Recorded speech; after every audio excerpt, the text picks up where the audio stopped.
Goeiedag graad 12.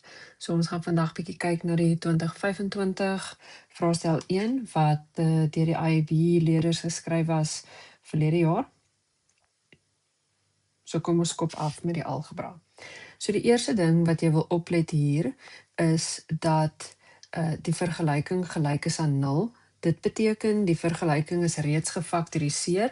Jy hoef niks weer uit te maal nie. Jy kan dadelik gaan en die gemeene faktor gelykstel aan 0. Jy kan die eerste hakkie gelykstel aan 0 en jy kan ook die tweede hakkie gelykstel aan 0. Wanneer jy die hakkies gelykstel aan 0, kan jy net vir x oplos. So vir die eerste enetjie gaan ons die 3 wegdeel. Dit bly 0. Vir die tweede enetjie gaan ons die 2 oordra. En hier gaan ons eers die 7 oordra en dan gaan ons die 4 wegdeel. En dan het ons finale antwoorde. So wat net belangrik is hier, jy wil sien dat jou vergelyking al reeds gelyk is aan 0. Indien dit so is, dan mag jy jou gemeene faktor en al die hakies gelykstel aan 0. Vir die volgende som sê hulle los op vir x korrek tot 2 desimale plekke. So definitief ietsie om in gedagte te hou wanneer ons by ons finale antwoord kom. En dan sê hulle ook deur die vierkant te voltooi. So, vir vierkantvoltooiing sal ons die x'e aan een kant hou en ons sal die konstante waardes oorvat na die ander kant toe. Vir die volgende stappie wil ons nou gaan insit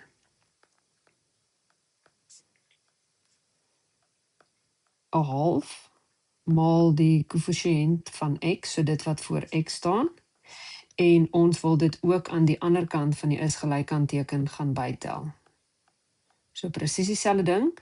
Dis werk wat ons in graad 11 gedoen het. So dieselfde hakkie wil ons by die linkerkant gaan bysit en by die regterkant. Wanneer ons dit op die sakrekenaar gaan insit, dan gaan jy sien jy kry 'n +1. So hierdie kant raak ook 2 + 1. Okay. Dan aan die linkerkant, omdat ons nou vierkantsvoltooiing doen, beteken dit ons gaan dubbel die hakkie kry. Wanneer jy jou hakkie saamstel, gaan jy x eerste sit, dan dieselfde teken as die middel, en dan die vierkantswortel van die konstante. En dan het jy jou 3-term gefaktoriseer. Jy kan ook die lang manier vat om dit te doen, maar hierdie manier werk ook altyd reg uit. Dan kan jy gaan en ontsla raak van die kwadraat, deur die vierkantswortel aan die ander kant te gaan doen. Net belangrik, 'n vierkantswortel gee of 'n positiewe of 'n negatiewe antwoord. En dan kan ons vir x alleen kry, deur die 1 oor te vat. Dan gemaak ons net weer seker wat sê die vraag, korrek tot 2 desimale plekke. So jy gaan dan op jou sakrekenaar intik plus wortel 3 plus 1 en dit gaan vir jou dan 2,73 gee op die sakrekenaar, of jy gaan intik minus wortel 3 plus 1 en dit gaan dan vir jou minus 0,73 gee. So baie belangrik, as jou antwoord net in wortelvorm is, dan mag jy 1 of 2 punte dalk verloor hier. Vir die volgende vraag, vra dit los op vir x, en die eerste ding wat jy moet oplet daar, is dat dit 'n ongelykheid is. So in my kop dink ek al klaar aan die parabooltjie wat ons gaan teken, en dis 'n positiewe parabool. So ons moet sy kritiese punte gaan uitwerk deur faktorisering. En dan, hier is 'n baie belangrike dingetjie aan die einde. Hulle sê x is 'n element van heelgetalle. So ons antwoorde gaan ons al die heelgetalle moet gaan lys wat ons gevind het. So, eerstens, gaan ons die 3-term faktoriseer, so jy kan jou kwadratiese formule gebruik as jy wil, dit is op die formuleblad, of jy kan die ou manier of die lang manier gebruik, so ons gaan kyk na al die faktore van die konstante waarde heel agter, en dan sal ons sien dat die paartjie 2 en 4 kan vir ons 'n 2 in die middel gee. So, om by minus 2 uit te kom, sal dit moet wees minus 4 plus 2, alles kleiner as 0, en dit gee dan vir ons kritiese punte as 4 of minus 2. So as ons parabooltjie gaan teken, so met die vryhand, dan is ons x-afsnitte van die kleinste waarde tot die grootste waarde. Dit sê ook vir ons hier kleiner as 0, wat beteken jy moet kyk waar lê jou parabool onder die x-as. So as ons so na ons diagrampie kyk, dan lê dit tussen die twee punte. So ons sal sê dit lê tussen minus 2 en 4. Ons oorspronklike som met nee is gelyk aan ook ingehaat nie. So dan kan ons sê die heelgetalle wat tussen minus 2 en 4 lê, is minus 1, 0, 1, 2 en 3. Ons mag nie minus 2 en 4 insluit nie, omdat ons nee is gelyk aan teken by die ongelykheid het nie. Die volgende vraagie sê toon aan, so ons moet bewys dat die vergelyking wat gegee word, gelyke wortels het vir alle waardes van P. Gelyke wortels beteken delta moet gelyk wees aan 0 en vir alle waardes van P. So die vraag vra nie, ons moet vir P oplos nie, ons moet net bewys dat ons gelyke wortels gaan hê. So, om delta te kan toepas, gaan ons eers 'n 3-term moet kry, so ons huidige vergelyking is nie in die standaard formaat nie. Dit beteken ons gaan 'n x² hê, dan 'n x en die konstante waarde. So dis net enige iets sonder 'n x. En vir delta gelyk aan 0, beteken dit ons kort b² minus 4ac gelyk aan 0. Delta is ook onder die vierkantswortel in die kwadratiese formule. As jy vergeet het wat dit is, so hier is ons a-waarde, alles voor die x is ons b-waarde en enige iets sonder 'n x is ons c-waarde.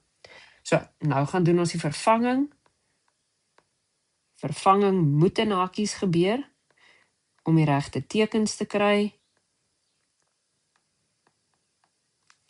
En dan gee hierdie vir ons 4p² minus 4p² gelyk aan 0 en dan kry ons 0. So daarom sal die vergelyking gelyke wortels hê vir alle waardes van P, want ons het bewys dat delta gelyk is aan 0. So nou beweeg ons aan na vraag 2 toe. Hierdie vraag sê, los op vir x en ons let dadelik op dat x bo in die eksponente is. Ons sien ook dat daar 'n plussie is tussen die terme, wat beteken meer as een term, en dit beteken dan ook, jy sal 'n gemeene faktor wil uithaal. So, voordat ons 'n gemeene faktor kan uithaal, gaan ons eers elke eksponent by sy eie grondtal gaan skryf. En dan kan ons duidelik sien dat daar 'n 2 tot die mag x in elke term is. Jy moet vir jouself onthou dat ons deel die gemeene faktor weg, so daarom bly daar 'n 1 en 'n plus 2 oor. Die volgende ding wat ons wil doen is ons wil die hakkie gaan wegdeel aan die ander kant. En dit los ons dan met 64. Dan gaan jy op jou sakrekenaar kyk of jy 64 kan shift fact. So jy gaan intik 64 is gelyk aan shift fact en dit los jou met 2 tot die mag 6. Ons sien dan ook dat ons grondtalle dieselfde is en wanneer dit gebeur, dan is die eksponente ook gelyk. En dan het ons 3 punte in die sak. Die volgende vraag sê ook vir ons, los op vir x, maar x is nou in die wortel. So daar's 2 goed wat jy moet onthou as jy dit sien. Die eerste ding is dat jy moet die wortel isoleer, so jy moet die wortel alleen kry aan die een kant van die is gelyk aan en alles anderste oorvat na die ander kant toe.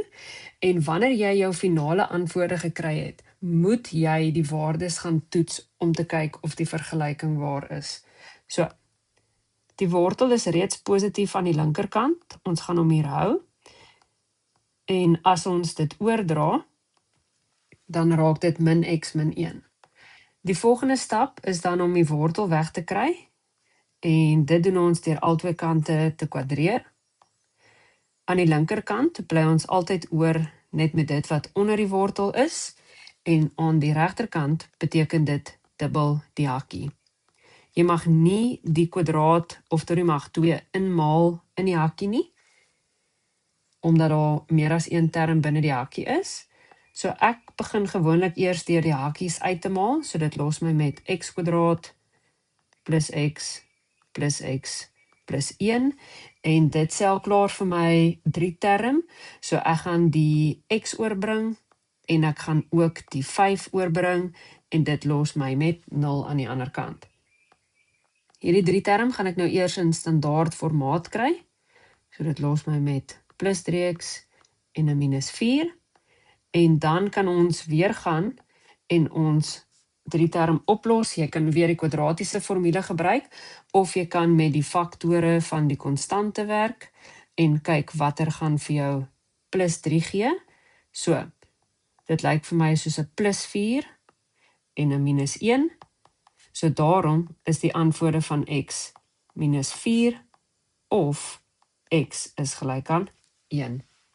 Jy moet jou sakrekenaar vat en die oorspronklike vergelyking gebruik en die waardes van x gaan instel om te check of jy dieselfde getal as die ander kant kry. So minus 4 werk, en as jy teruggaan en 1 gaan instel, dan moet jy net weer kyk of jy 0 kry, en ons doen nie, so minus 1 is nie 'n antwoord vir hierdie vergelyking nie. Die volgende vraagie sê, indien log 2 gelyk is aan P en log 3 gelyk is aan Q, bepaal die waarde van log 1,5. So 1,5 kan ook geskryf word as 'n onegte breek, so dit beteken dit kan ook geskryf word as log 3 op 2. En as ons 'n breek het, dan beteken dit dis die eerste een gedeel deur die tweede een, wat beteken dit was log 3 minus log 2. En nou dat ons dit in die regte formaat het, nou kan ons net sê log 3 word vervang met Q en log 2 word vervang met P.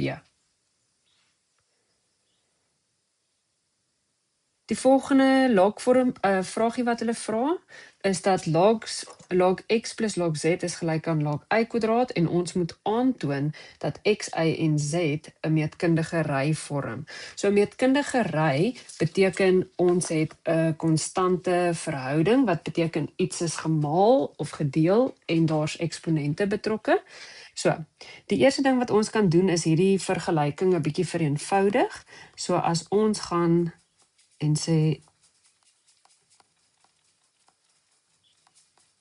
ons werk met die oorspronklike vergelyking net soos wat hy is, dan moet ons weet as 2 logs met dieselfde grondtal, ons weet as daar niks staan nie, staan eintlik 10. As hulle plus, dan beteken dit ons kan eintlik ook sê x en z maal. En dan het hulle almal dieselfde logs. Hier is ook eintlik 'n 10 hierso. En dit beteken dan nou ons kan eintlik sê x maal z is gelyk aan y kwadraat. En dit is dan nou meer as genoeg om te bewys dit vorm 'n meetkundige ry. In hierdie video gaan ons nou kyk na vraag 3 van hierdie vraestel. So hulle gee vir ons f van x, daar is 'n paraboolse vergelyking, want daar is 'n x kwadraat, so ons weet dis die standaard formaat van dit, en dit vra ons moet bepaal wat hulle daar vir ons gee, die gemiddelde veranderingstempo van f oor die interval x en x plus h, en baie belangrik, vereenvoudig jou antwoord so ver as moontlik. So ons wil ontslaa raak van enige breuke of hakkies in die som. So, as ons kyk na hierdie, lyk hierdie baie soos die formule vir die eerste afgeleides. Die enigste gedeelte wat nie hier is nie, is dat die eerste afgeleide is gelyk aan die limiet van h nader aan 0. So dit beteken net eintlik dat ons nog steeds gaan doen wat ons doen met eerste afgeleides, vanuit eerste beginsels. Ons gaan net nie die finale antwoord kry, die afgeleide nie, en ons gaan ook nie 0 in h se plek gaan sit nie. So, wanneer ons dit gaan toepas, kort ons eers ons f van x plus h. So dis gewoonlik ietsie wat ek hier langs die kant doen, f van x plus h, en dit beteken enige plek waar jy x sien in die oorspronklike vergelyking, moet jy dit gaan vervang met f van x plus h. Hierdie kan ons ook eers vereenvoudig. So jy kan die shortcut vat of jy kan dubbele hakie vat. Die shortcut beteken kwadreer die eerste term, maal die twee goed in die hakies met mekaar, maal met 2, en dan kwadreer die laaste term. En dit spaar ons so 2 stappe as ons die shortcut goed kan toepas. En daai is dan ons f van x plus h. Baie belangrik net om te double check dat ons wel hierso reg uitgemaal het. As jy hier 'n foutjie maak, gaan dit definitief jou antwoord affekteer wat jy later gaan kry. Ons kan ook net gaan kyk wat moet ons eintlik hier kry. So indien ons die eerste afgeleide sou kry, sou ons die eksponent maal met die koëffisiënt en dan sou ons 1 geminus het by die eksponent. So ons moet definitief iets in daai lyn kry vir hierdie som. So, nou gaan ons die formule gaan toepas. Ons gaan nie die limiet h nader aan 0 gaan skryf nie. En ons gaan vervang nou alles wat ons het.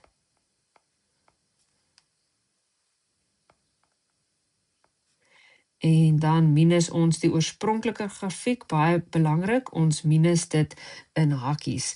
Die oomblik as ons dit doen, gaan hierdie minus maal 'n minus verander na 'n plus toe, so 'n minus 2x en 'n plus 2x gaan uitkanseleer, en dieselfde geld as ons die minus met die minus maal, daai is 'n plus 2, en dit kanseleer uit met die minus 2. In hierdie stap is dit ook belangrik om te kyk dat alles wat nie 'n h in het nie, uitkanseleer, en dit los ons met 'n minus 4xh min 2h kwadraat, alles op h. As ons die eerste afgeleide van het eerste beginsels gedoen het hier, sou ons ook 'n gemeene faktor uitgehaal het, so die stappe bly maar eintlik baie dieselfde. En hierdie gemeene faktor haal ons uit sodat ons kan ontslaa raak van die breek, en dan kry ons ons antwoord. As hulle gevra het om die eerste afgeleide van het eerste beginsels te kry, sou ons nog 'n 0 hier in h se plek imagine het. Ons gaan vul dit mos nou nie daar fisies in nie, en dan sou ons antwoord net die minus 4x gewees het, en ons kan sien daarbo as ons die toets doen, dat ons wel by die minus 4x uitgekom het. Nou vir 1 punt is die opvolgvraag, bepaal vervolgens. So, dit beteken mos nou wat ons in die vorige vraag gedoen het, of ons moet dit wat ons in die vorige vraag gedoen het gebruik in hierdie som. Nou vra hulle bepaal dieselfde, maar met die limiet wat h nader aan 0 beweeg, of met die limiet van h wat nader aan 0 beweeg. So, ons gaan dan sê, die limiet van h nader aan 0, en ons vorige antwoord was die minus 4x minus 2h, en dan gaan ons finale antwoord net minus 4x wees. So hierdie vraag vra eintlik dat ons nou die eerste afgeleide bepaal. En dan wanneer ons het die limiet van h nader aan 0, gaan jy in jou kop imagine dat jy 'n 0 in enige plek van h gaan insit, so hierdie kanseleer heeltemal uit, en ons bly dan oor met ons eerste afgeleide. In die volgende som sê dit nou vir ons bepaal die eerste afgeleide indien f van x gegee word. Hier hoef ons nou nie dit vanuit eerste beginsels te doen nie, so ons kan die shortcut gebruik, maar om die shortcut te gebruik, moet ons net eers seker maak dat ons vergelyking in die regte formaat is. Dit beteken dat ons wil ontslaa raak van hierdie wortel, en ons wil ontslaa raak van x onder die breek, ons wil hom boontoe bring, En wat baie belangrik is dat ons dit in terme van x doen. So hierdie pi kwadraat wat ons hier agter sien, moet ons ook net onthou dat dit is nie 'n veranderlike nie. Dit is nie 'n x of 'n y wat 'n onbekende waarde is nie. Dit het 'n eintlike waarde. So dit is net so goed soos 'n 2 of 'n 3 of enige getal wat daar aan die agterkant staan. So, die eerste ding wat ons wil doen is, ons wil ontslaa raak van hierdie wortel. So, dit gaan geskryf word as x tot die mag 2 op 3. So, wat ook al buite die wortel is, raak altyd die noemer wanneer ons ontslaa raak van die wortel. Dan, eksponensiële wette sê, enige grondtalletjie wat onder die breek staan, mag boontoe geskuif word, maar sy teken moet net verander en pi kwadraat bly nes hy is daar. Nou dat ons al die x'e bo die lyn het en ons is ontslaaf van al die wortels, nou kan ons begin met die eerste afgeleide deur die reël toe te pas. So hierdie reël sê dat ons die eksponent gaan maal met die koëffisiënt. So dit los ons met 2 op 3. En dan gaan ons 1 aftrek by die eksponente. So hierdie kan jy op jou sakrekenaar doen as jy onseker is, maar dit gaan ons los met minus 1/3. Dan gaan ons weer by die volgende term eksponent maal met die koëffisiënt. Dis positief 15 en dan minus 1 by die eksponente. So dit raak x tot die mag minus 6. Die konstante waardes val elke keer weg wanneer ons die eerste afgeleide doen. So hierdie raak net so goed soos 'n plus 0 aan die agterkant, maar ons skryf nou nie dit nie. En dan gewoonlik verwag hulle van julle om eksponente in positiewe vorm te los. So jy gaan net nog een stappie ten minste moet hê. Hier is reeds 'n breek. So daai x tot die mag 1/3 skuif onder saam met die 3 in by jou breek. En dan 15 gaan bo bly want hy het 'n positiewe eksponent en die x gaan onder toe beweeg want hy het die negatiewe eksponent. En dan het jy jou 4 punte in die sak. Die volgende gedeelte van hierdie vraag word ons 'n diagram gegee en hulle sê ons het f van x, so dit is die rooi grafiek. En ons kan sommer sien dis 'n eksponensiële grafiek se vergelyking. Hulle gee vir ons 'n punt A, dit kan ons ook sien op die diagram. En dit sê dit lê op grafiek F, ons kan hom sien daarso. En dan sê hulle vir ons f en g is simmetries om die lyn y is gelyk aan x. Dit moet dadelik vir ons sê dat hulle is ook eintlik die inverse van mekaar. Die eerste vraag vra vir ons, bepaal die waarde van P. P is in die vergelyking. Ons het P as 'n veranderlike, f van x is ook eintlik in die plek van y, en dan het ons ook 'n x. So dit beteken dat ons eintlik 'n koördinaat wil gaan instel in x en y. Die koördinaat, die enigste een wat hulle vir ons gee, is koördinaat A. En dit kan ons gaan instel in x en y se plekkie. En om vir P alleen te kry, want die vraag sê los op vir P of bepaal die waarde van P, dan kan ons die vierkantswortel gaan doen aan die ander kant. En as ons dit vereenvoudig, dan kry ons dat P is 5 op 3. Die volgende vraag vra vir ons bepaal die vergelyking van G.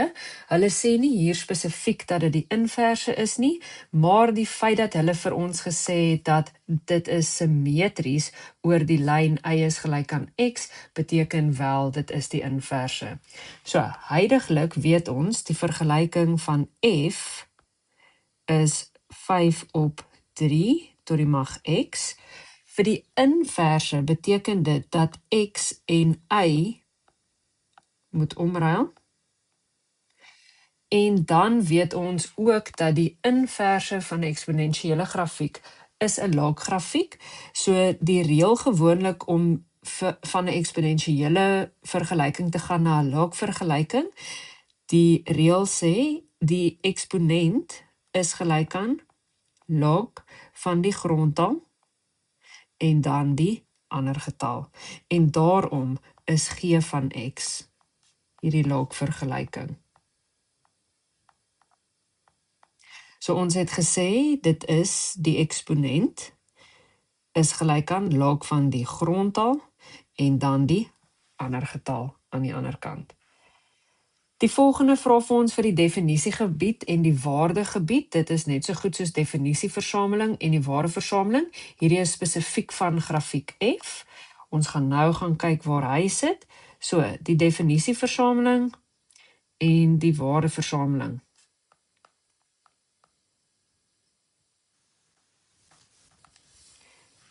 As ons gaan kyk waar die grafiek van F lê, dan sien ons dis 'n eksponensiële grafiek.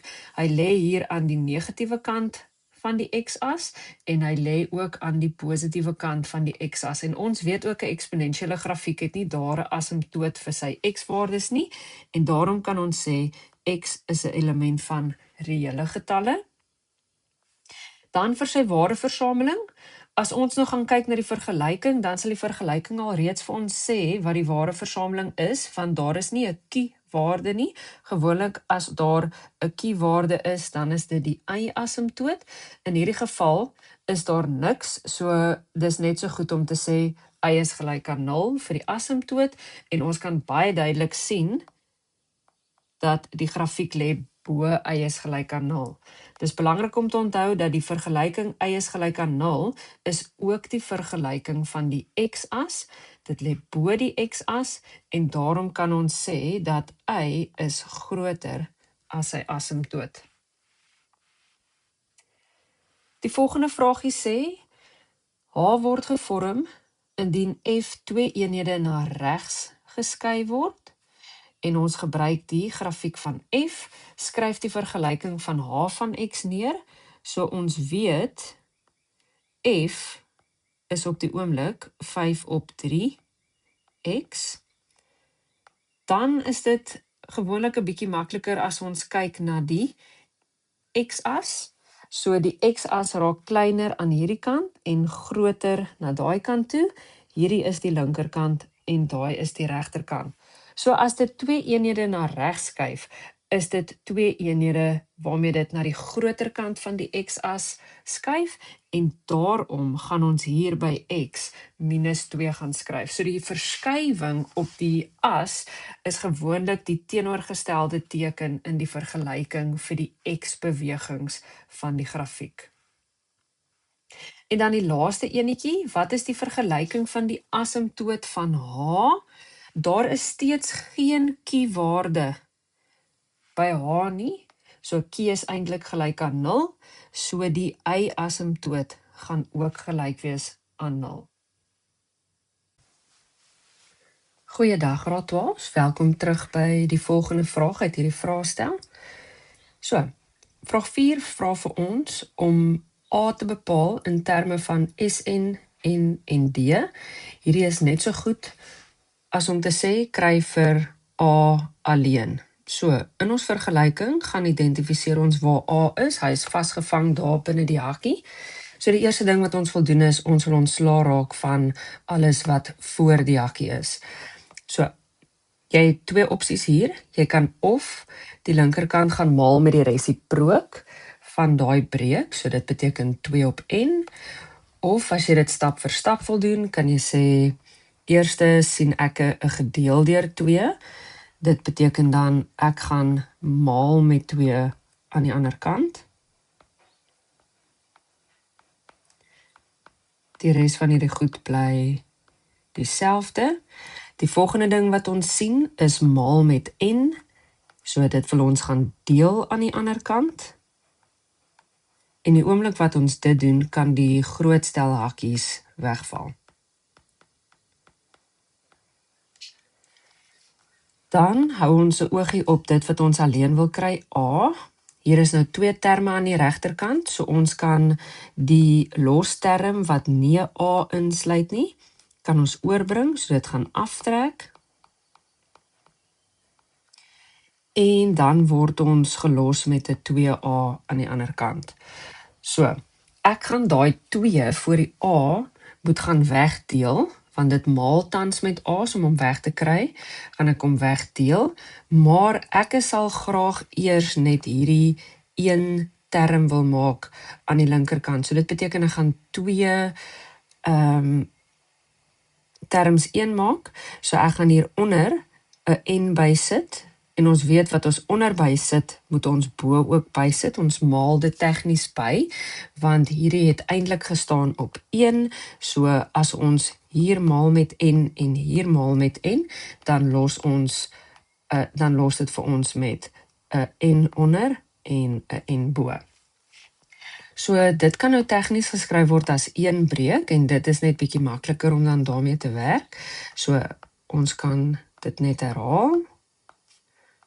Ek sal nie moeite doen om hierdie n in te maal en hierdie hakies uit te maal nie. Hulle het nou nie vir ons gesê, los dit in sy eenvoudigste vorm nie. En dan die laaste ding wat ek sal wil wegkry, is hierdie 2 wat nou voor die A staan. So dit gaan ek wil deel aan die ander kant. So wanneer ons nou vir A alleen kry, bly die teller dieselfde. En alles is nou oor 2n. Jy kon dit seker gehou het as 2 terme hier van hierdie stap af. Dit lyk net altyd baie netjieser as dit in 1 term geskryf kan word, en dan het jy die 3 punte.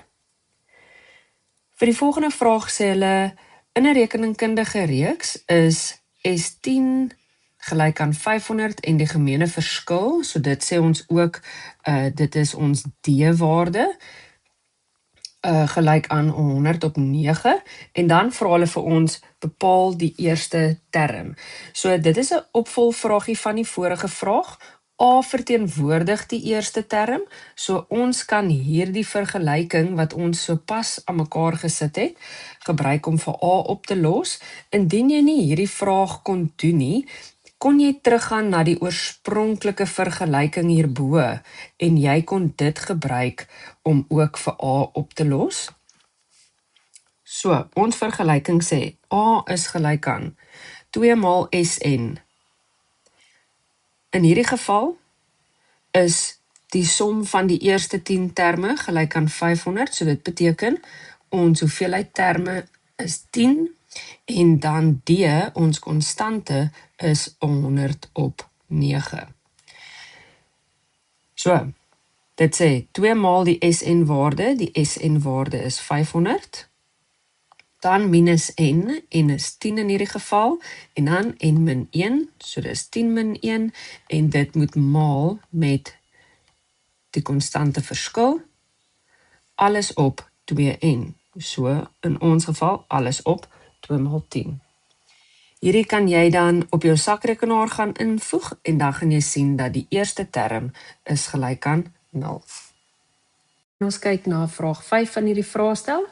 Dit sê vir ons in die diagram hieronder, het ons G van X, 'n kubiese grafiek. Ons kan ook dit sien vanaf die skets wat gegee word.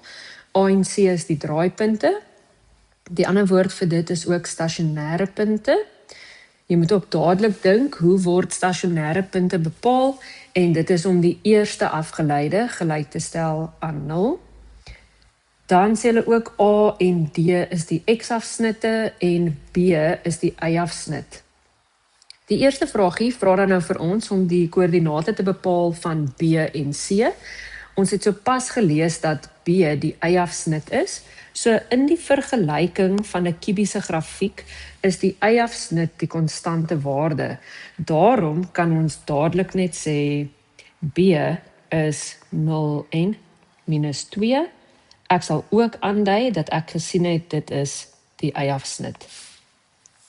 Die volgende punt wat ons bepaal is punt C, die stasionêre punt of die draaipunt. En ons het nou net gesê dat ons verkry dit wanneer ons die eerste afgeleide gelykstel aan 0. So, eerste stappie, kry die eerste afgeleide van G van X.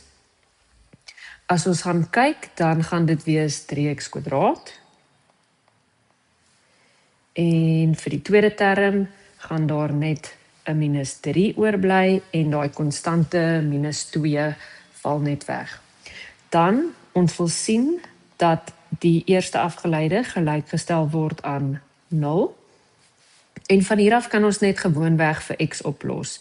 So die 3x kwadraat gaan ek aan die regterkant hou. Die 3 gaan ek oorbring. Dan gaan ek die 3 voor die x kwadraat gaan wegdeel aan albei kante.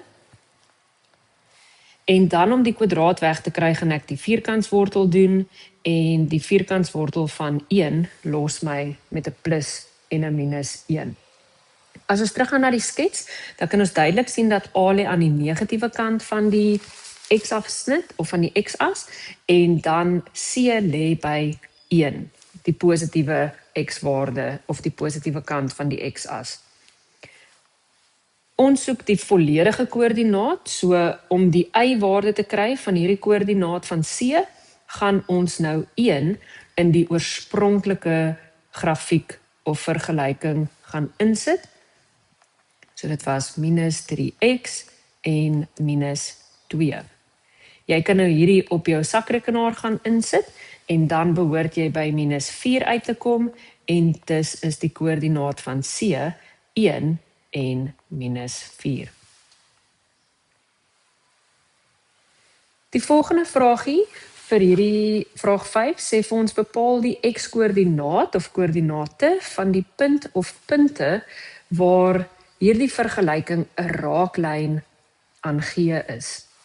So die eerste probleem hier is, die vergelyking wat hulle vir ons gee, is nie in standaard vorm nie, so ek sal eers gaan en sê, kom ek skryf dit alles in standaard vorm. Ons weet ook dat 'n raaklyn aan die kubiese grafiek is 'n reguit lyn, so ons wil uitkom by y is gelyk aan mx plus c.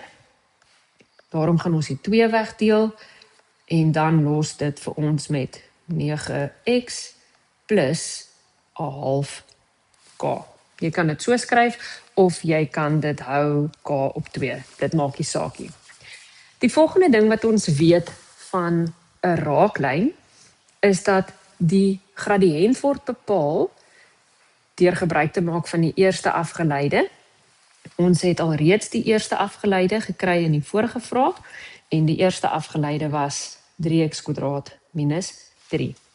In hierdie geval het ons reeds die gradiënt, en ons kan nou dit gebruik om die x-waarde of x-waardes te bepaal, waar hierdie grafiek 'n raaklyn is aan ons g van x. So, ons gaan die antwoord, die gradiënt, aan die linkerkant invoeg, en dit gelykstel aan ons eerste afgeleide.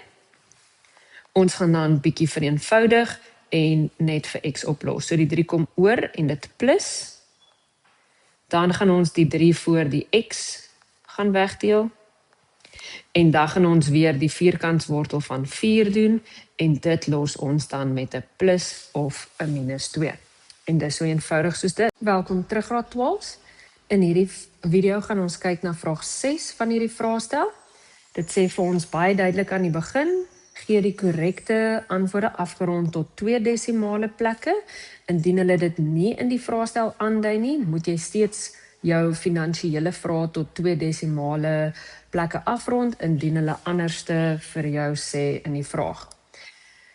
Dit sê die persoon begin 'n vragmotormaatskappy. Die eerste vragmotor wat hy koop, kos R750.000 en dit depresieer teen 25% per jaar teen die verminderde saldo metode.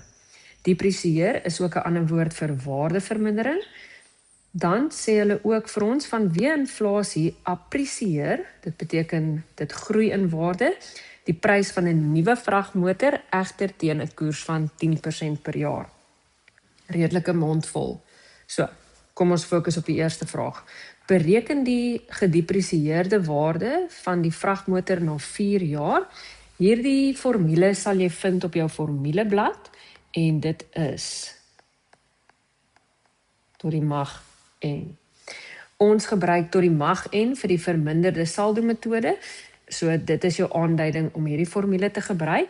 Ons wil die waarde bereken na die 4 jaar periode, so ons P-bedrag is die 750.000, dan ons rente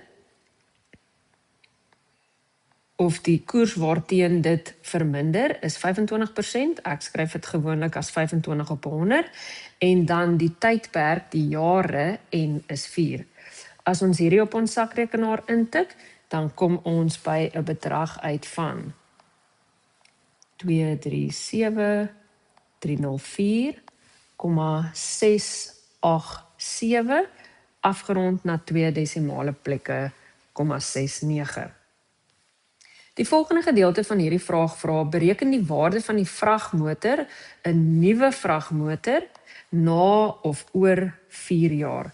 Dit beteken ons moet nou die inflasiekoers gaan toepas.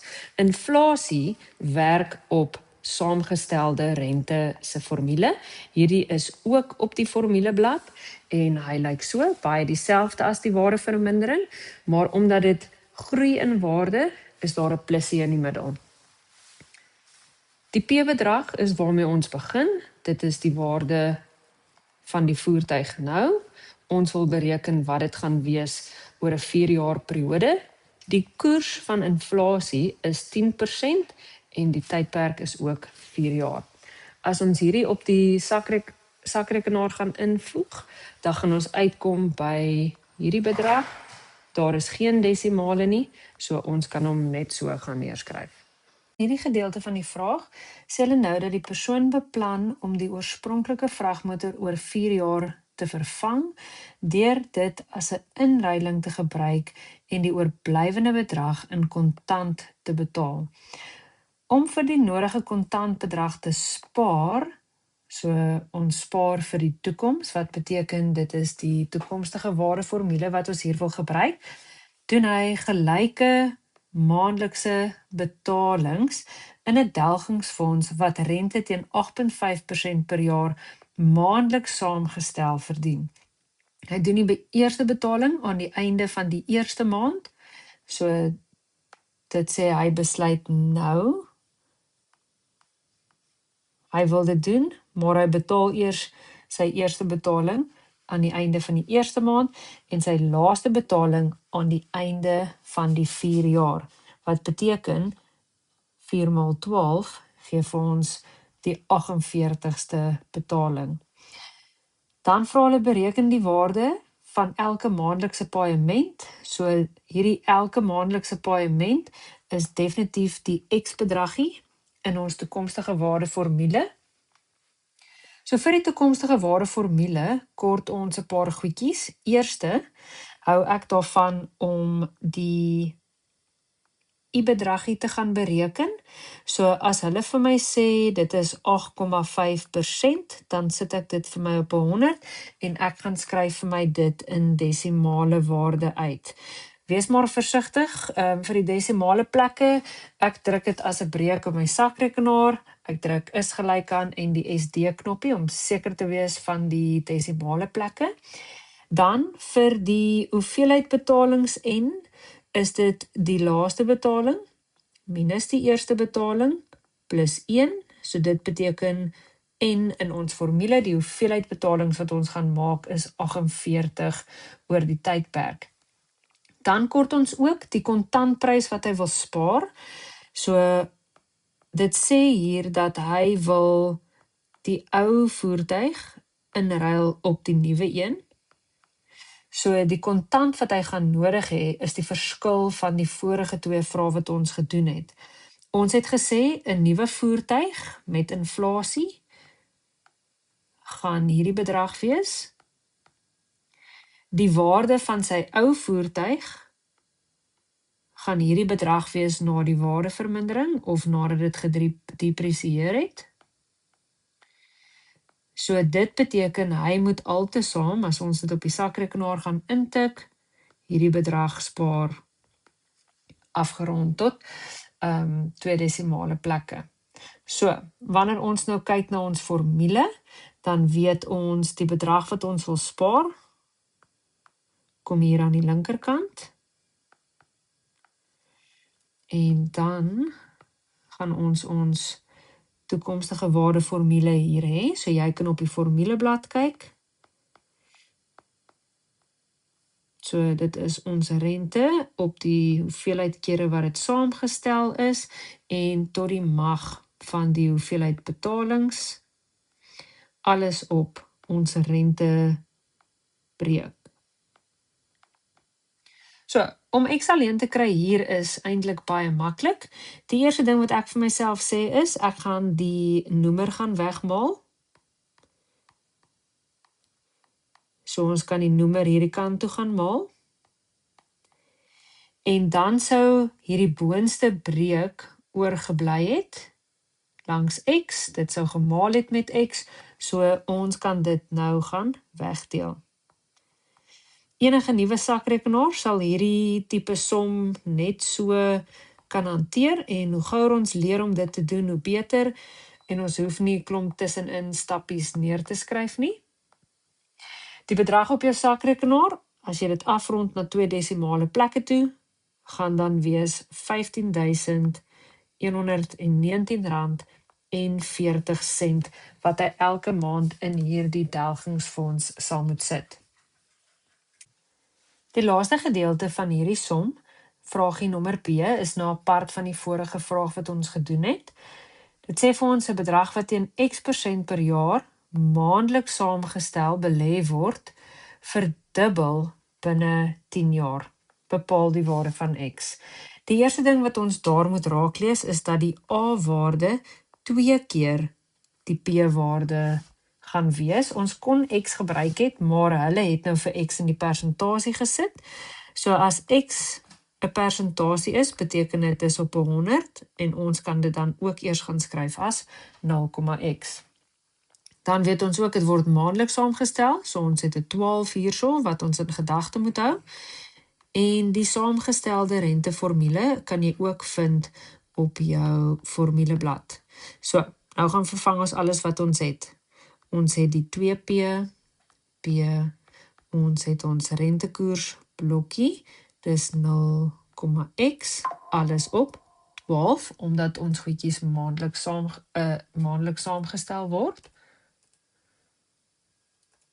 Dan het ons ook 'n 12 hier buite en ons kan dit maal met 10, want ons gaan nou vir 12 maande rente verdien oor 'n 10 jaar periode. So, nou moet ons gaan vra, waar sit X? X sit hier binne in hierdie hakkie. Die eerste ding wat ons moet doen is enigiets wat voor die hakkie is, moet ons wegkry. Tans maal dit met P. So om die P weg te kry, moet ons dit gaan deel aan al twee kante. En dit los ons met hierdie aan die regterkant. Die volgende probleem wat ons het, is hierdie eksponent. Ons kan nie binne in daai hakkie inkom, voordat ons nie ontslae is nie. So dit beteken ons gaan die wortel aan die ander kant gaan doen. En dan het ons hierdie aan die linkerkant. Die volgende probleem is die positiewe 1. So dit kan ons ook oorvat.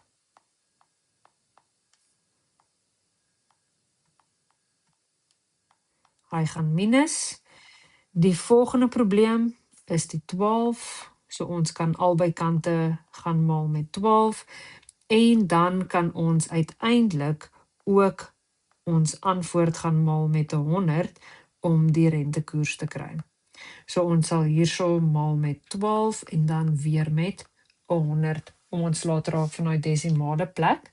So, as jy nou alles mooi netjies gaan intik op jou sakrekenaar met die hakies, soos wat dit hier staan, gaan jy by die regte antwoord uitkom.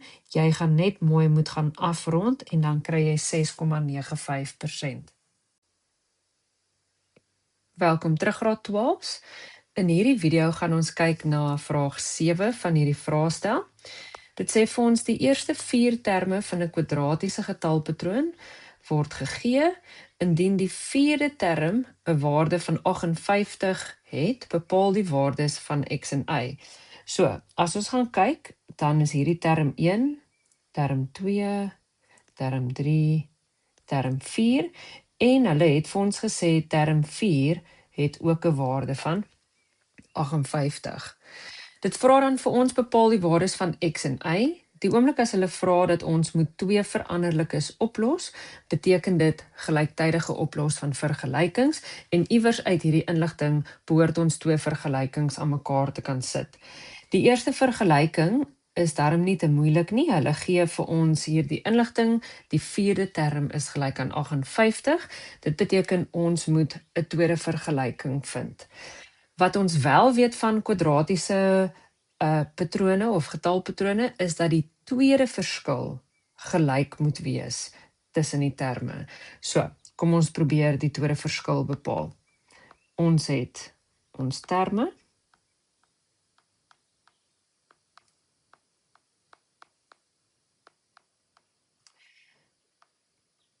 Dan weet ons hoe om die eerste verskil te kry. So ons sou hierso sê 7 minus 4, so dit gee vir ons 3. Dan sou ons gesê dit is x plus 7 minus die 7, so hierdie is net x, en dan ons laaste enetjie sou wees x plus y plus 7 minus term 3. X plus 7. So, ons kan hierdie ook vereenvoudig. Hierdie sou inmaal en 'n min x wees, en dan sou dit ook inmaal en 'n min 7 wees, so ons het net y. Dit beteken dan nou ook dat ons die tweede verskil kan kry, so die tweede verskil sou wees x minus 3 en y minus x. En hier het ons nou ons tweede vergelyking. So, kom ons gaan skryf hulle netjies hier onder neer. So ons eerste vergelyking is die vergelyking wat geskep word uit die tweede verskille. En die tweede vergelyking wat ons het is term 4 wat hulle vir ons gegee het. Is gelyk aan 58. So ons weet met gelyktydige oplos van vergelykings wil ons iets die onderwerp maak van die vergelyking.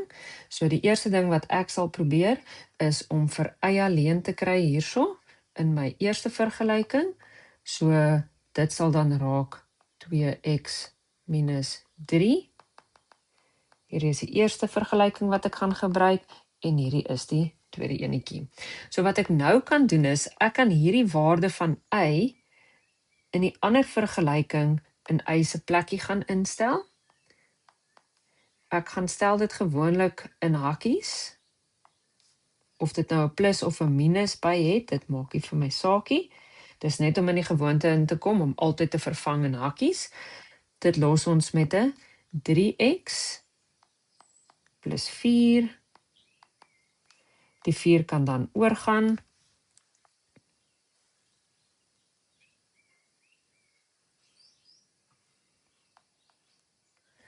As ons dit oorvat, dan gaan dit raak 54 en dan kan ons die 3 gaan wegdeel en as ons dit op die sakrekenaar gaan doen, dan kry ons x is gelyk aan 18. Jy kon ook as jy wou al hier 'n bietjie vereenvoudig het, jy kon gesê het x plus y is gelyk aan 51 en dan kon jy dit ook hier so gebruik het, jy sou by dieselfde antwoord uitgekom het. Die laaste ding wat ons nou net moet onthou is dat ons 'n waarde van y moet gaan bepaal. Jy kan enige een van jou vergelykings gebruik. Ek gaan hierdie enetjie gebruik waar y alreeds alleen is en dit sê dit is 2 keer die waarde van x minus 3 en as ons dit op die sakrekenaar gaan doen, kom ons uit by y is gelyk aan 33. So het ons hierdie vraag beantwoord, bepaal die waardes van x en y. Ja, ons het 'n waarde vir x en ons het 'n waarde vir y. Vir nommer B van hierdie vraag het hulle vir ons sigma gegee en hulle sê ons moet dit bepaal korrek tot 2 desimale plekke en hulle sê ook baie duidelik toon alle berekeninge. Hierdie vraag tel 7 punte en ons het 'n hele bladsy, so dit sal klaar vir ons gaan baie moet gaan skryf. Die enigste uitvangplek hier is dat hulle het eintlik 2 verskillende tipe patrone in hierdie sigma notasie, so ons kan dit gaan opbreek en ons kan vir ons eerste die meetkundige reeks gaan bereken, die som van dit en dan ook die rekeningkundige enetjie. So, vir die eerste een gaan ek werk met sigma vir die meetkundige reeks. En dan gaan ek op 'n aparte plekkie dit ook gaan doen vir die rekeningkundige reeks. So, ek weet, as ek sigma sien, beteken dit vir my, ek moet die som van gaan bereken. So, vir die som van formule, kort ek vir A en vir R in 'n meetkundige reeks, en dan as ek dit wil doen, die som van 'n rekeningkundige reeks, dan kort ek ook die A en die D-waarde. So, die eerste ding wat ek wil doen, is ek wil vir T1 en T2 bereken. As ek 'n T1 gaan bereken, dan gaan ek sê, dit wat hulle vir my gee, en ek begin deur 0 in te stel in K se plek. En dan vir T2 doen ek dieselfde, maar nou sit ek die volgende getalletjie in, wat 'n 1 is. So, dit gee vir my 1 en minus 3. En dan om vir R te bereken, behoort ons al te weet, dit is T2 gedeel deur T1, en dit gee vir ons minus 3 gedeel deur 1, en dit bly minus 3. Die volgende getal wat ons wil kry, of waardes wat ons wil kry, is dan nou ook term 1 en term 2 van hierdie rekeningkundige reeks. So ons gaan nou presies dieselfde doen. Ons gaan begin deur vir 0 in K se plek te stel vir die eerste term. Dis wat sigma vir ons sê hieronder. Dit sê ons moet by 0 begin. Dit gee vir ons 0. En dan vir die tweede term gaan ons net die volgende getalletjie insit, en dit gee vir ons 3. Dan, om die konstante verskil te bereken, is dit term 2 minus term 1. Dit beteken dis 3 minus 0, en dit los ons met 3. 'n ander belangrike ding wat ons ook gaan nodig hê, is die n-waarde, die hoeveelheid terme. Wanneer ons sigma het, dan kan ons n bereken deur die boonste enetjie te vat, so die getal bo sigma, minus die getal onder sigma, en dan sê die reël ons moet ook 1 by plus. So ons n-waarde gaan 51 wees. Nou kan ons begin met die som van, so albei som van formules is op ons formuleblad. Die eerste enetjie is vir die meetkundige patroon. Dit is ook belangrik om te gaan kyk, ons R-waarde is 'n negatief, so ons sal hom wil gebruik waar ons het 1 minus R tot die mag n op 1 minus R.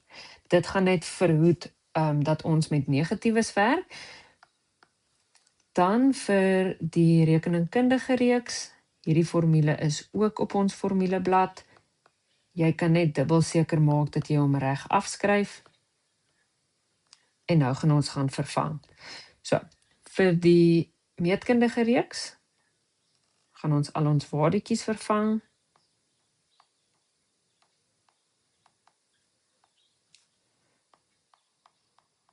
Weereens wil ons gaan vervang in hakies. En dan doen ons dieselfde vir ons rekeningkundige reeks.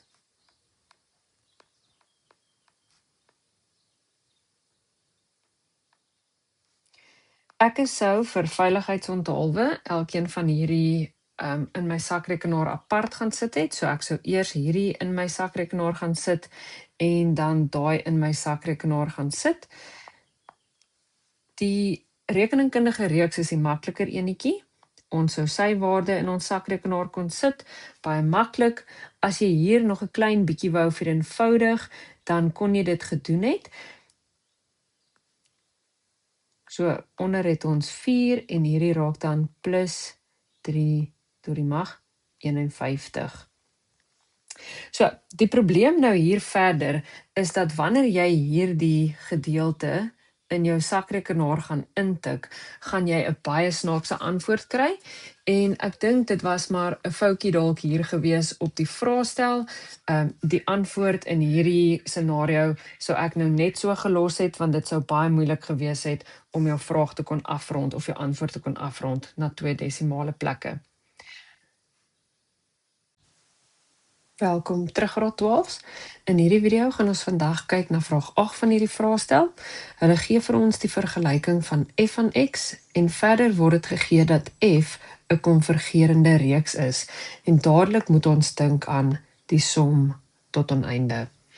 Die eerste vraagie vra vir ons om vir f te vereenvoudig in terme van x. So om dit te doen, gaan jy die som tot oneindig moet gaan toepas. En hierdie formule is ook op jou formuleblad. A is die eerste term en R kan ons bereken vir 'n konvergerende reeks. Is dit dieselfde as 'n gewone meetkundige reeks? So ons gaan sê T2 op T1.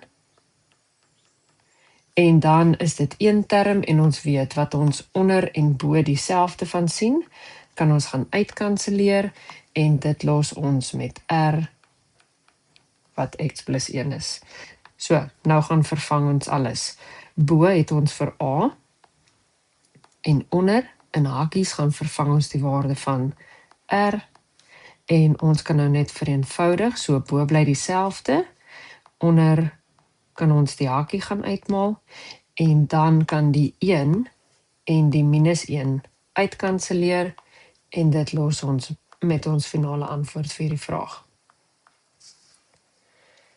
Die volgende gedeelte van hierdie vraag sê bepaal die definisiegebied. Nou omdat ons met 'n konvergerende reeks werk, wil ons eintlik gaan kyk vir watter waardes van x hierdie reeks sal konvergeer.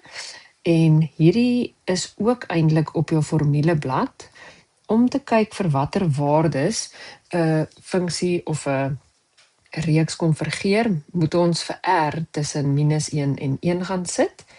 So ons weet al klaar dat R is eintlik x plus 1 en dan kan ons net werk om vir x alleen te kry.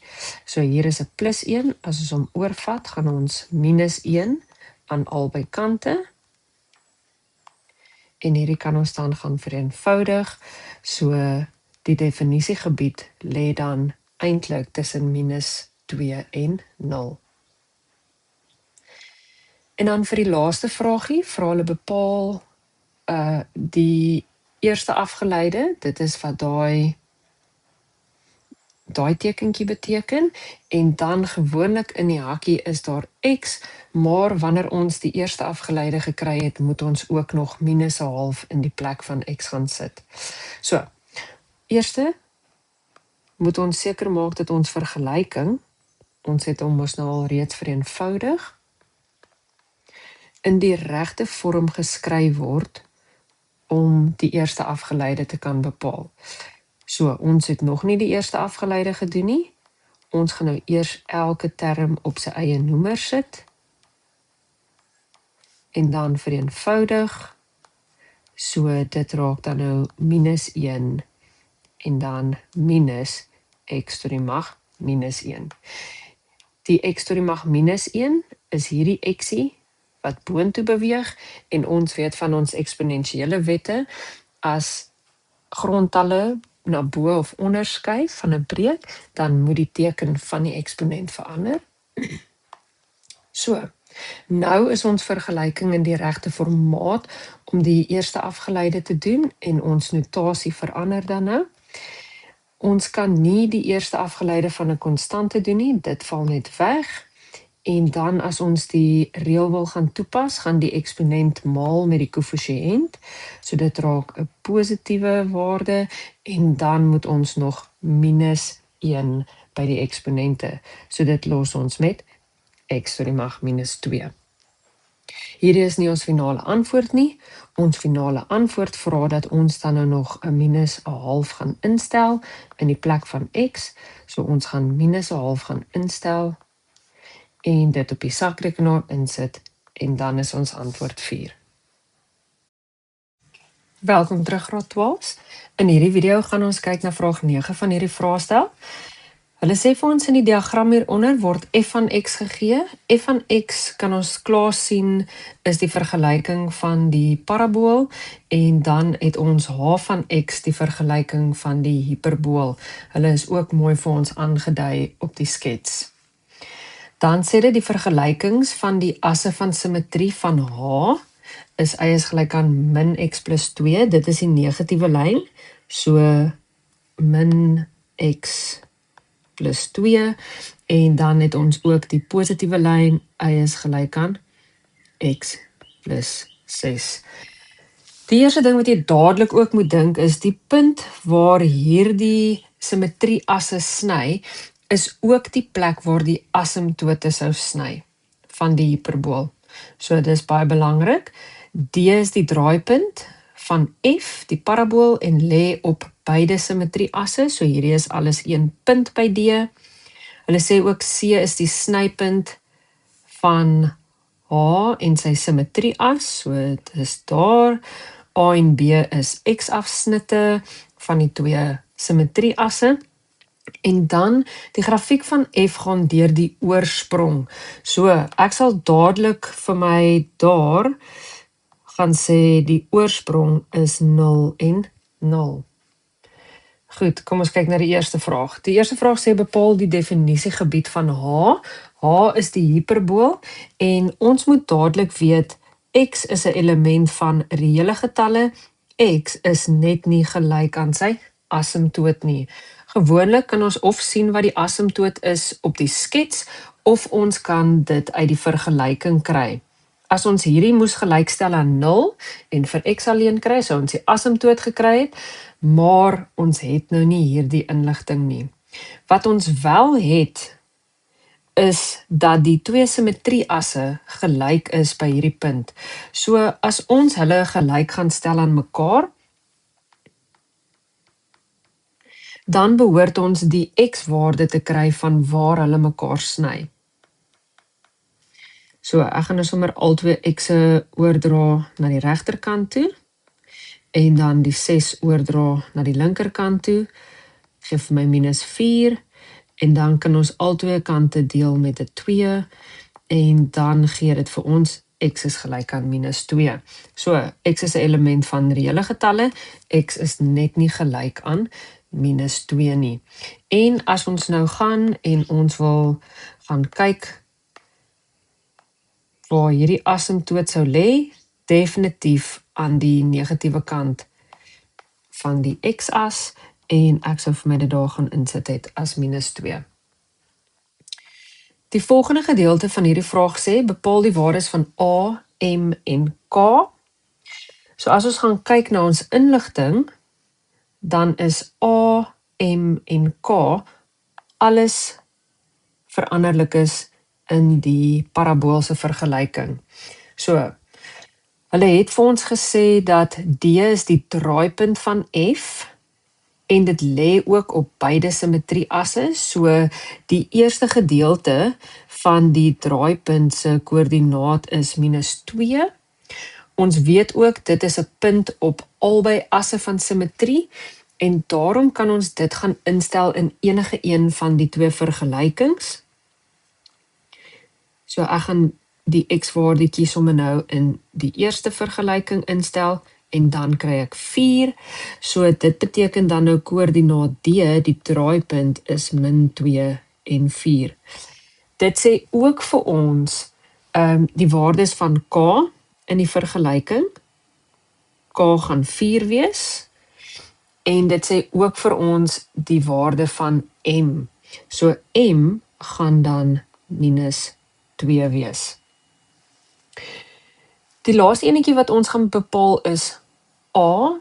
So as ons nou alles so lank in die vergelyking gaan insit, dan gaan ons nou sien dat ons het x minus 2 plus 4, en ons kan dit net gaan vereenvoudig.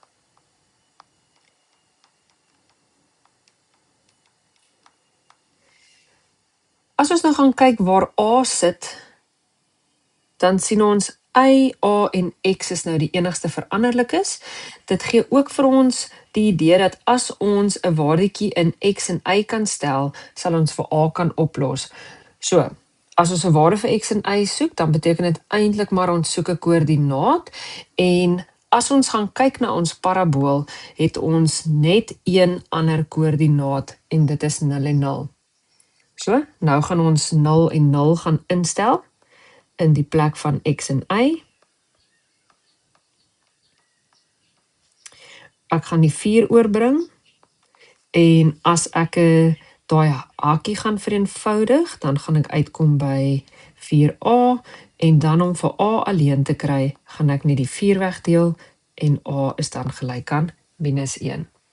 Hierdie vraag het nie vir ons gevra om die finale vergelyking te gee nie, so ons het nie nodig om dit uit te skryf nie. Dit vra net vir daai individuele waardes, en ons het nou K, M en A. Volgende vraag het vir ons bepaal die koördinate van A en B. Hulle het vroeër in die inligting gesê dat A en B is x-afsnitte, so ons sal net vir enige x-afsnit y gelyk maak aan 0 in die vergelyking. So as ons nou gaan en met A begin, A is 'n punt op hierdie simmetrieas. So ons gaan sy vergelyking vat en vir y 0 maak. So ons gaan sê 0 is gelyk aan die x plus 6. En dan gaan ek die 6 net oorvat en dan het ek die koördinaat van A.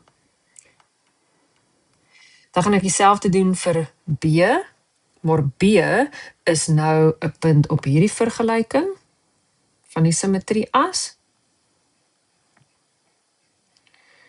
So ons gaan net weer 'n 0 in y se plekkie gaan insit, en dan gaan ons vir x alleen kry, gaan vir x hierdie kant toe bring, en dan het ons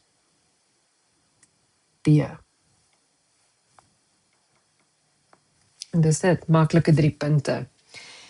Die laaste vraagie hier vra vir ons om die oppervlakte van driehoek ABC te gaan bepaal. So ek sal nou eers op my skets wil gaan kyk waar sit hierdie driehoek. So hier is A en B, en daar sit C.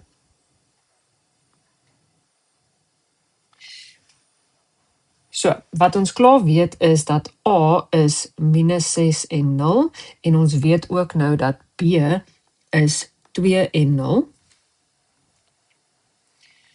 As ons afgaan na die vraag toe, dan weet ons die oppervlakte van 'n driehoek is gelyk aan 1/2 maal basis maal loodregte hoogte.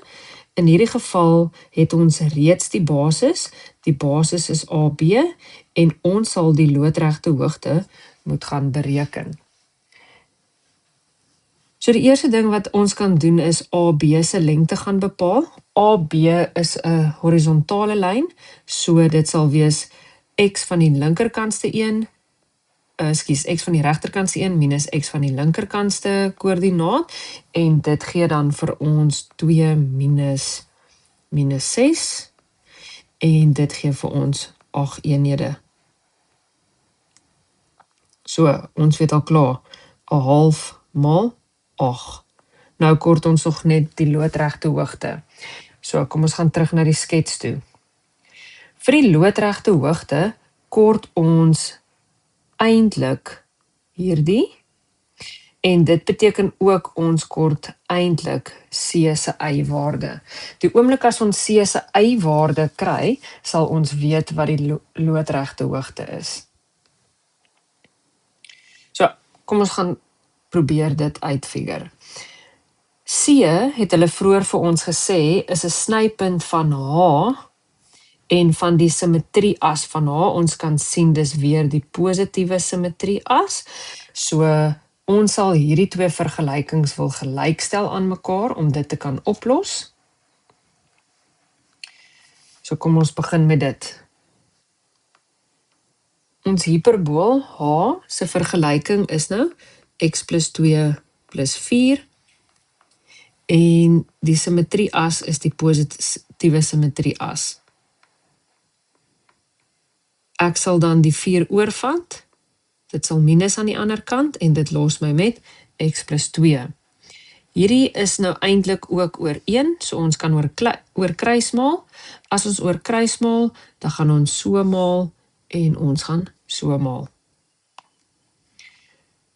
Dit gee vir ons 'n x plus 2 maal x plus 2, en aan die ander kant het ons 1 maal 1. Hierdie kan jy nou gaan uitmaal, en ek sal ook die 1 oorbring, En dan sal ek my 3-term net vereenvoudig voordat ek hom faktoriseer. En as ons hierdie 3-term gaan faktoriseer, dan gee dit vir ons 'n x plus 3 en 'n x plus 1. Jy kan jou kwadratiese formule ook gebruik. Daarom is die moontlike x-waardes minus 3 of x kan minus 1 wees. So nou moet ons eers teruggaan na ons skets toe om die regte enetjie te kies. Ons moet onthou, ons is nou besig om die c-waarde van koördinaat x te kry. As ons nou kyk na ons diagram, dan sien ons dat hierdie moet definitief minus 1 wees op die x-as, want die draaipunt is minus 2, en dan 'n bietjie verder aan na die negatiewe kant toe van die x-as, sny die simmetrie-as en die groen grafiek weer mekaar, so daai sou heel moontlik die ander moontlike waarde gewees het, maar hy is nou nie van toepassing vir hierdie. As ons 'n x-waarde het nou van koördinaat C, kan ons dit in enige een se vergelyking gaan instel om hierdie y-waarde te kry. Vir my gaan dit net makliker wees om dit in die reguitlyn se formule te gaan instel. So ek gaan dan nou sê wel, dan moet hierdie y-waarde wees minus 1 plus 6 en dan gee dit vir my y is gelyk aan 5. So, nou het ek die loodregte hoogte en ek kan hierdie in my sakrekenaar gaan sit, 1/2 maal 8 maal 5 en dit gee vir my 20 vierkante eenhede.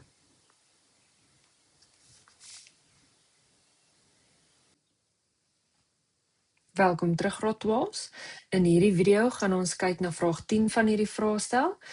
Hulle gee vir ons 'n vergelyking van g van x en dit lyk sommer soos 'n eksponensiële grafiek, want x is daarbo in die eksponente.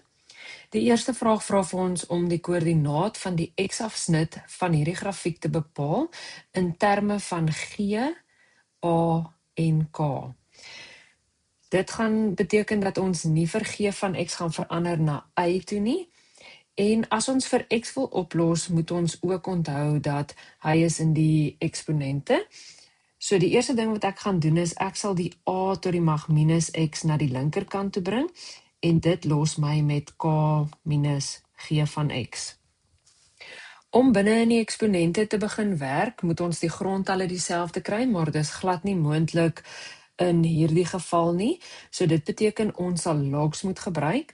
So ek sê altyd vir myself die volgende rympie en dan onthou ek hoe om 'n eksponensiële vergelyking oor te sit in 'n log vergelyking. So, ek sê die eksponent is gelyk aan log van die grondtal en dan die ander getalle aan die ander kant van die is gelyk aan teken. En dan die laaste ding wat ons wil kry is net vir x positief. Dit beteken ons sal die minus wegdeel en omdat dit alles een term is, aan die ander kant van die is gelyk aan teken, sal ons net die minus vooraan log gaan sit. En dis dit. Vir die volgende vraag vra hulle nou vir ons om die grafiek van g te gaan skets indien a tussen 0 en 1 lê. Dit beteken dis 'n breek en dit beteken ook dit is 'n dalende grafiek. En dan sê hulle vir ons k moet groter wees as 2. So die eerste ding wat ek nou oplet is dat k in die vergelyking in die plek is van die asymptoot van die eksponensiële grafiek. So as dit groter is, sal ek net aandui waar ek 'n 2 op my y-as gaan sit. En hierdie is dan nou net y is gelyk aan k, so ek wys dat dit groter is as 2. En dan wanneer dit 'n dalende grafiek is, dan beteken dit net ons grafiek beweeg in 'n afwaartse rigting. En jy kan nou maar net 'n vryhand skets vir hierdie enetjie teken. Dan die volgende gedeelte van hierdie vraestel gee nou vir ons 'n nuwe vraag. Hulle gee vir ons f en dan 'n klomp koördinate. Die eerste ding wat jy moet onthou van 'n koördinaat is dat ons weet dit bestaan uit 'n x en 'n y-waarde. So hulle vra vir ons, is f 'n funksie en dan moet ons verduidelik. So, f is 'n funksie wanneer daar slegs een y-waarde vir elke x-waarde is. So as ons nou gaan kyk na die koördinate, dan sien ons nie dat daar 'n x-waarde herhaal nie, en ons sien dan ook nie dat daar 'n y-waarde herhaal nie. So, gaan dit 'n funksie wees? Ja, dit is 'n funksie. En ons kan dan vir hulle sê, want vir elke x-waarde is daar slegs een y-waarde. Die tweede vraag vra vir die definisiegebied vir die inverse. So wanneer ons sien die inverse, dan moet ons weet x en y ruil om. So al die y-waardes in hierdie koördinate raak dan nou al die x-waardes. So ons sal vir hulle net gaan sê, dit raak dan nou 2, -1, 7, 1 en 6. En dan die laaste vraagie sê, bepaal P, indien dit vergelyking F was, wat dan nou ook die inverse was, en x2.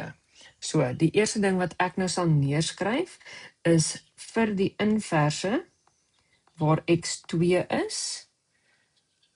So, as ons nou gaan kyk, inverse beteken, x en y ruil om, dan gaan die y-waarde -1 wees. So as ons dit nou gaan terugruil na die oorspronklike grafiek van F toe, dan beteken dit die x en die y-waardes ruil om, en daarom sal P gelyk wees aan 2.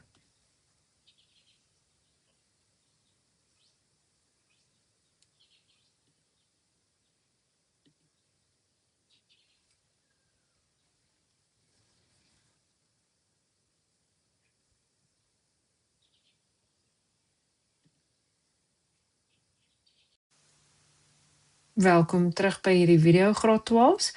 In hierdie video gaan ons kyk na vraag 11 van hierdie vraestel. Dit sê vir ons, in die diagram hieronder word die grafiek van y vir ons gegee, die afgeleide van f van x, en dan gee hulle vir ons die twee x-afsnitte van die eerste afgeleide, en hulle gee ook vir ons die y-afsnit van die eerste afgeleide. Die eerste vraag wat dit vir ons vra is, bepaal die waardes van x waarvoor f stygend is. Nou f verwys na die oorspronklike grafiek, en as die eerste afgeleide 'n parabool is, dan was die oorspronklike grafiek 'n kubiese grafiek. Nou wat belangrik is, die x-afsnitte van hierdie parabool is ook die x-waardes van die draaipunt van die kubiese grafiek. So ons moet onthou, as dit 'n negatiewe parabool is, dan gaan dit ook 'n negatiewe kubiese grafiek wees, en 'n negatiewe kubiese grafiek kom van bo, so hy is eers dalend, en dan draai hy so ietsie.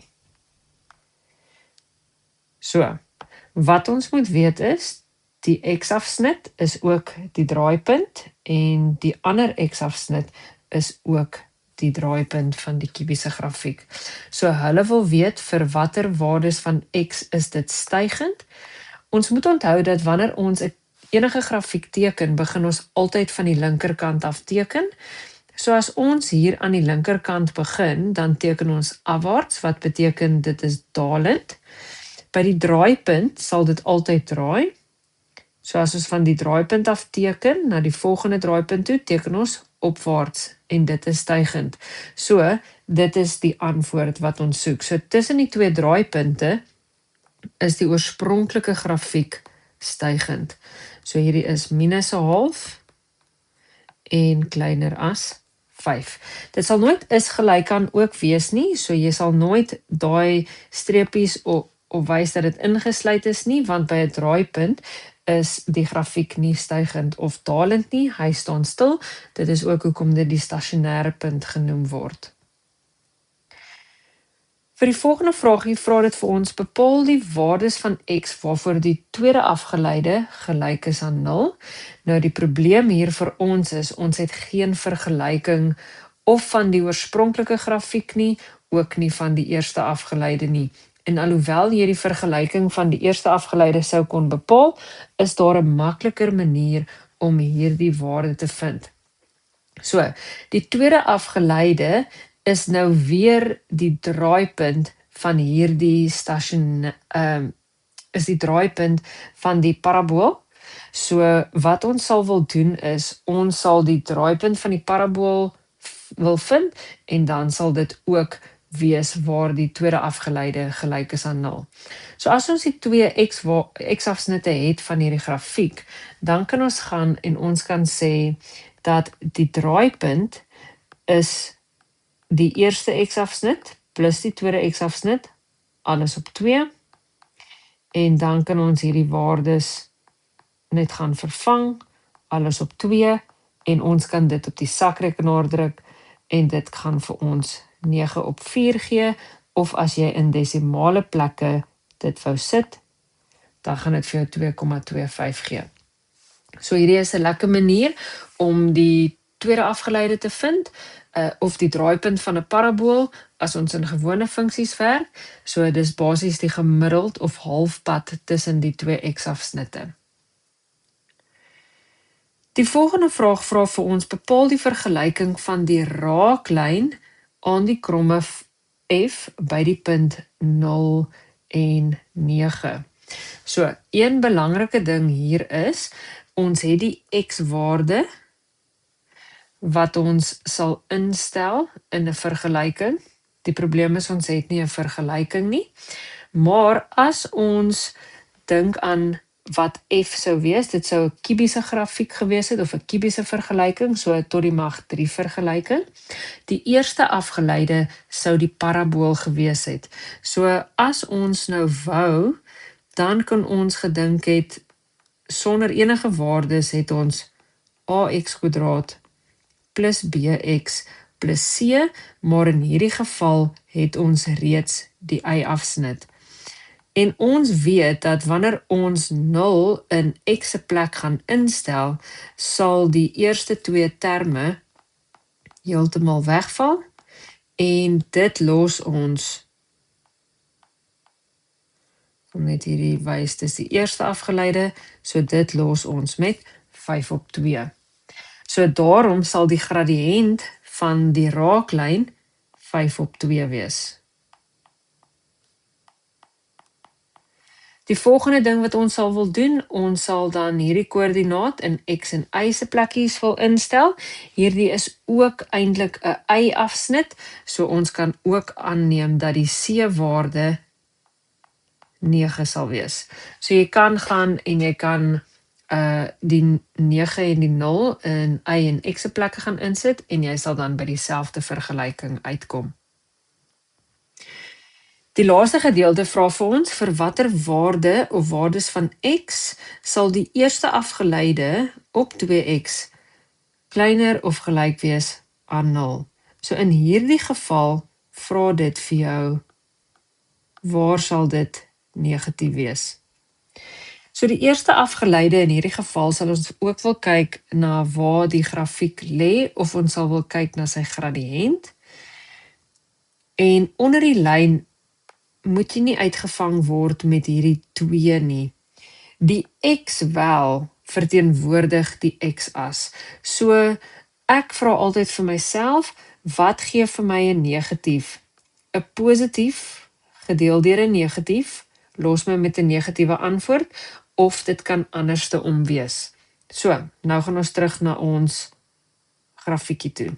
Ek gaan nou net van hierdie goedjies uithaal, sodat ons mooi kan sien wat hier aangaan. Die eerste ding wat ek vir myself sê is, hier is die x-as negatief, negatief, positief en positief. En dan gaan kyk ek, waar is my grafiek?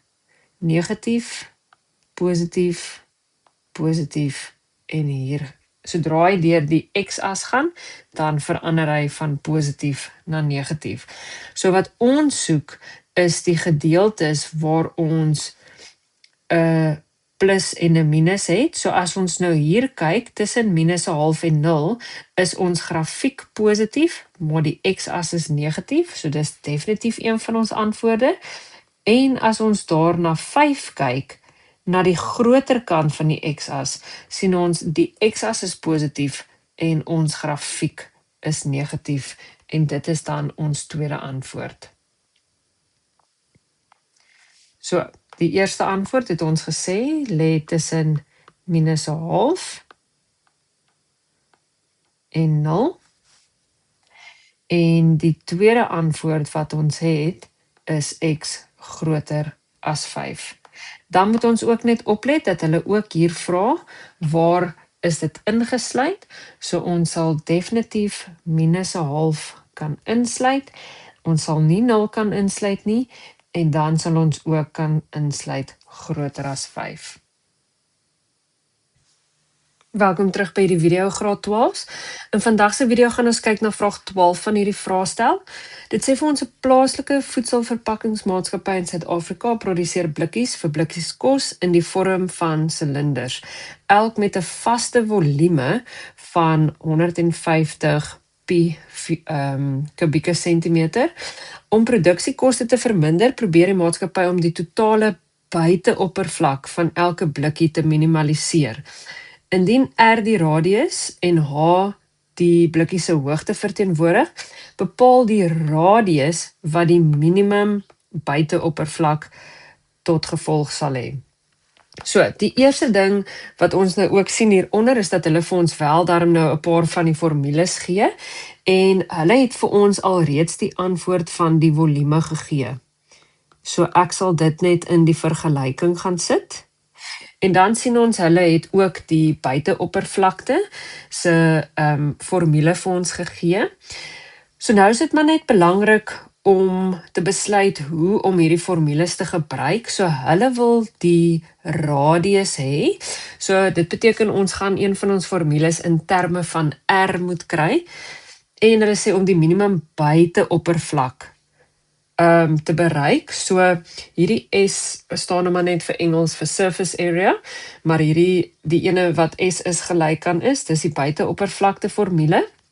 So ons wil hom in terme van R kry. Ons weet 2 en P is actually waardes. Die enigste probleempie wat ons hier agter het is H. So ons gaan nou vir H moet skryf in terme van R. En die enigste manier om dit te doen is om hierdie tweede vergelyking te gebruik met die volume wat hulle vir ons gegee het, en ons moet nou vir H die onderwerp van hierdie formule maak.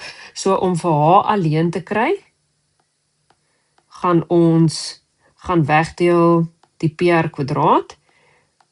Dit gaan uitkanselleer en dan bly ons oor met 150 op R². So daar het ons nou vir H alleen. Nou gaan ons terug na ons buiteoppervlakte formule en ons gaan sit in hierdie nuwe waarde van H. Ons kan dit eintlik hier in die boonste enetjie gaan insit. So H se waarde is nou 150 op R².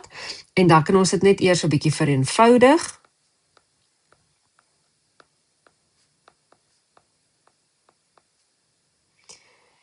So hier sal nou oorbly 150 op R, want een van hierdie radius buite en een van hulle onderkanselleer uit, maar die 2 kan ook maal met die 150.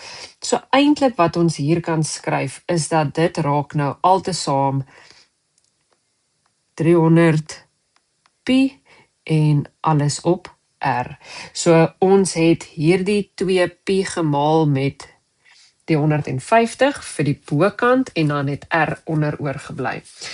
So hulle wil weet wat is wat moet die radius wees vir die minimum buiteoppervlakte. Soos ons dit lees, moet ons weet, ons moet nou eerste afgeleide kry, dan moet ons die eerste afgeleide gelykstel aan 0 en dan sal ons vir R kan oplos. So om die eerste afgeleide te doen, soos wat ons vroeër in hierdie vraestel ook gedoen het, moet ons nou eers hierdie vergelyking 'n bietjie gaan verander sodat ons eerste afgeleide reël kan toepas. So dit beteken daai R moet boontoe kom omdat ons vir R probeer oplos. Nou kan ons die eerste afgeleide gaan doen. So die eksponent maal met die koëffisiënt en dan minus ons 1 by die eksponente en dan weer die eksponent van R maal met die koëffisiënt. En dan minus ons weer 1 by die eksponente, so dit gee vir ons R tot die mag minus 2. So, hierna gaan ons die eerste afgeleide nou gelykstel aan 0 en dis baie belangrik om daai 0 daarin te sit. Dis gewoonlik waar een van die punte geallokeer word. En dan gaan ek net hierdie gaan skryf soos dit, dat ek my positiewe eksponent het. En van hier af moet ons nou net vir R oplos. So vir my die maklikste gaan wees om daai negatiewe breek oor te bring.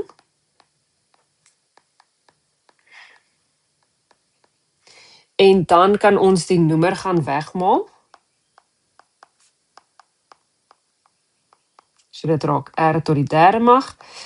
Dan kan ons die 4pi gaan wegdeel. Dit los ons met R tot die derde mag. En as ons dit op die sakrekenaar gaan intik, kry ons 75. So dan, om vir R alleen te kry, gaan ons die derde mag van 75 moet gaan doen. En as ons dit nou gaan afrond tot 2 desimale plekke, dan kry ons 4,22. Welkom terug by hierdie video graad 12. In hierdie vraag gaan ons kyk na vraag 13 van hierdie vraestel. Dit sê vir ons in 'n groep van 21 leerders is die volgende waar. 11 leerders neem geskiedenis en 6 neem geskiedenis, maar nie aardrykskunde nie. En dan vra dit vir ons, bepaal die getal leerders wat geskiedenis en aardrykskunde neem. So vir my om hierdie te gaan teken, is dit altyd 'n bietjie makliker as ek 'n Venn-diagram gaan teken. En ons weet in 'n Venn-diagram het ons twee sirkeltjies. En ons sit net nog 'n sirkeltjie in.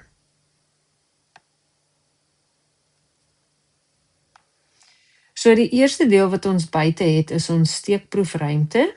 Dit is 21 leerders. En dan kan ons hier sê hierdie geel sirkel is vir geskiedenis en hulle sê vir ons 11 leerders neem geskiedenis. Die tweede sirkel is vir aardrykskunde en ons weet nie hoeveel leerders dit neem nie. Hulle sê wel vir ons dat 6 neem geskiedenis maar nie aardrykskunde nie, so dan sal ons die 6 hier in die gedeelte gaan sit wat net in die geel sirkel is. Ons gaan nie dit gaan skryf waar die geel sirkel en die groen sirkel met mekaar kruis nie. So, as ons nou gaan kyk, is die totaal van die geel sirkel veronderstel om 11 te wees. Daar is net 2 dele van hierdie geel sirkel. So, die gedeelte hier wat ek nou in blou merk, dit kan ons bereken deur te sê die totaal van die sirkel minus die een gedeelte en dit los ons met 5. So dit beteken dat 5 leerders vat beide geskiedenis en aardrykskunde. Dan vra dit vir ons, bepaal die maksimum getal leerders wat aardrykskunde neem, maar nie geskiedenis nie. Dit beteken dat al 3 dele van ons sirkels moet gelyk wees aan ons steekproefruimte. So as ons vir ons gaan sê dat hierdie plus x, die onbekende, gelyk is aan 21, dan om vir x alleen te kry, gaan ons die 5 en die 6 minus aan die ander kant, en dit los ons, skus nie met 11 nie, maar met 10. So dit beteken die maksimum hoeveelheid leerders wat aardrykskunde kan neem, is 10. En as ons die 10 daar gaan insit en ons tel die 3 getalle op, sal ons wel by ons steekproefruimte uitkom.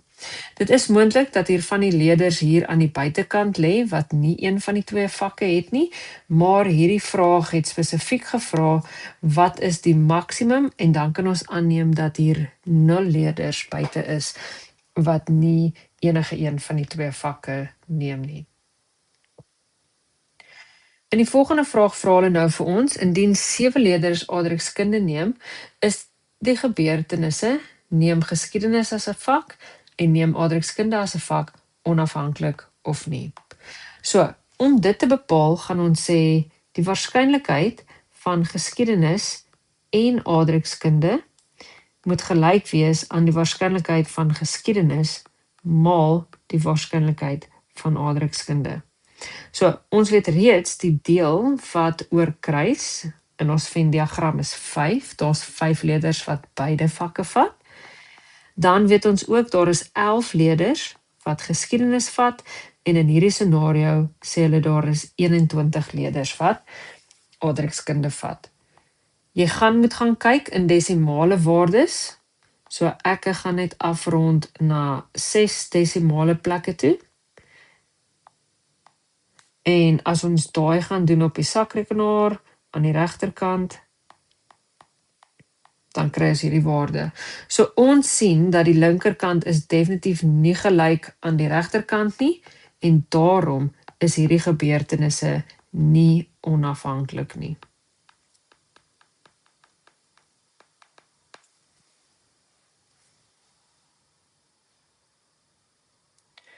Die volgende gedeelte van hierdie vraag gaan oor die telbeginsel. Dit is nou waar ons bietjie na die graad 12 werk kyk. Hulle sê vir ons 'n wagwoord bestaan uit 2 letters en dan maak ek vir my 2 plekhouers vir die 2 letters van die alfabet. Ons weet ook daar is 26 letters in die alfabet, gevolg deur 4 syfers tussen 0 en 9. Dit beteken daar is 10 syfers om van te kies. Hulle sê ook baie belangrik, herhaling van die letters en die syfers word toegelaat. So wat is die waarskynlikheid? As die vraag vra wat is die waarskynlikheid, dan weet ons wil op die ou end die waarskynlikheid bereken waar ons die moontlike uitkomstes vir hierdie kriteria op die totale moontlike uitkomstes wil sit. So, hulle sê, wat is die waarskynlikheid dat die kode met 'n vokaal begin?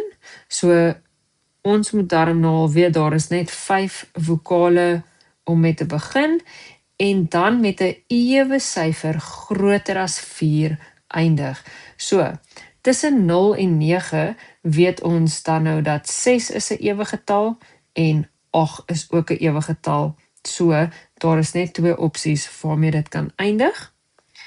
So vir die volgende letter, omdat hulle kan herhaal, is daar steeds 26 letters om van te kies. En omdat die syfers ook kan herhaal, beteken dit daar is 10 syfers om van te kies, weer 10 syfers om van te kies, en weer 10 syfers om van te kies. So hierdie is die bokant van ons breek.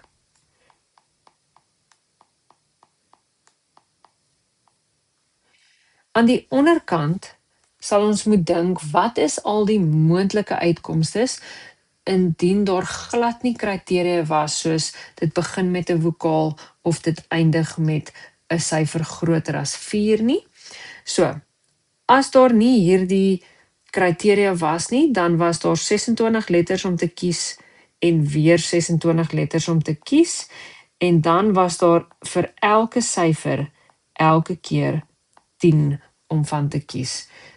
As ons hierdie op die sakrekenaar gaan insit, dan gaan ons vir hierdie kry 1 op 26.